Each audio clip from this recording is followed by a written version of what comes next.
Welcome back mga kaboxing!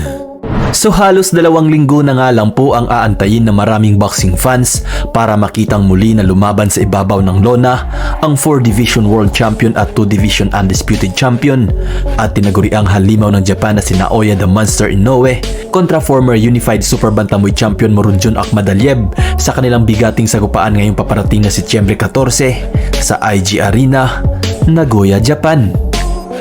At 2 linggo bago ang bakbakan ng dalawa ay inumpisahan na nga po ang pagbebenta ng tickets ng kanilang laban.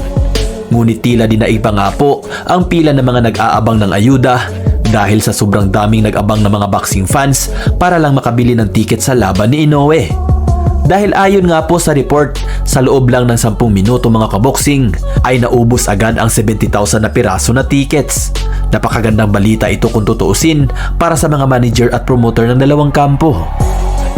Ngunit ayon nga po sa manager ni Inoue na si Hideyuki Ohashi ay posibleng mga scalpers daw ang bumili ng maraming tiket. Para nga po sa mga di nakakaalam, scalpers po ang tawag sa mga taong bumibili ng maraming tiket sa boxing, concert o anumang sports event sa regular na presyo tapos binibenta nila ng doble o triple sa regular na presyo para kumita. Para itong reselling pero di patas na paraan. Kasi kinukuha nila agad ang maraming tickets para maubusan ang mga regular fans at mapilitang bumili ng mahal. Ang presyo din ay magdedepende kung gaano kasikat o kademand ang laban. Napag-alaman po kasi ng manager ni Inoue mga kaboxing na may mga unauthorized websites ang nagre-resell ng ticket sa laban ni Inoue na halos 10 beses ang mahal kumpara sa regular nitong presyo. Dahil ang general admission na ticket na nagkakahalaga lang ng 10,000 yen o 3,800 mahigit sa kasalukuyang palitan ng peso ay binibenta ng 130,000 yen o mahigit 50,000 pesos.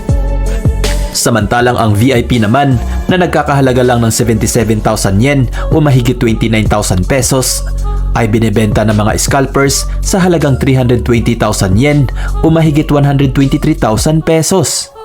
Kaya kawawa yung mga diehard fans ni Inoue mga kaboxing na gusto siyang mapanood lumaban ng live dahil sa mga garapal na scalpers na ito. Kung ikaw ang tatanungin mga kaboxing, handa ka bang magbayad ng ganitong halaga para lang makita lumaban ng live ang nag-iisang halimaw ng Japan na si Naoya Inoue? Kaboxing, ito ang laban tunay. Dugot pawis, bawat kwento'y buhay. Mga kampon na kamako, dito'y sabay-sabay. Like, share at subscribe, let's fly. Kaboxing, tunay na alagat ng leng. Sa bawat upurkut, ramdam ang sting. Kasama ang bayan, sama-sama nating isigaw. Ito ang channel ng Kaboxing. Yow!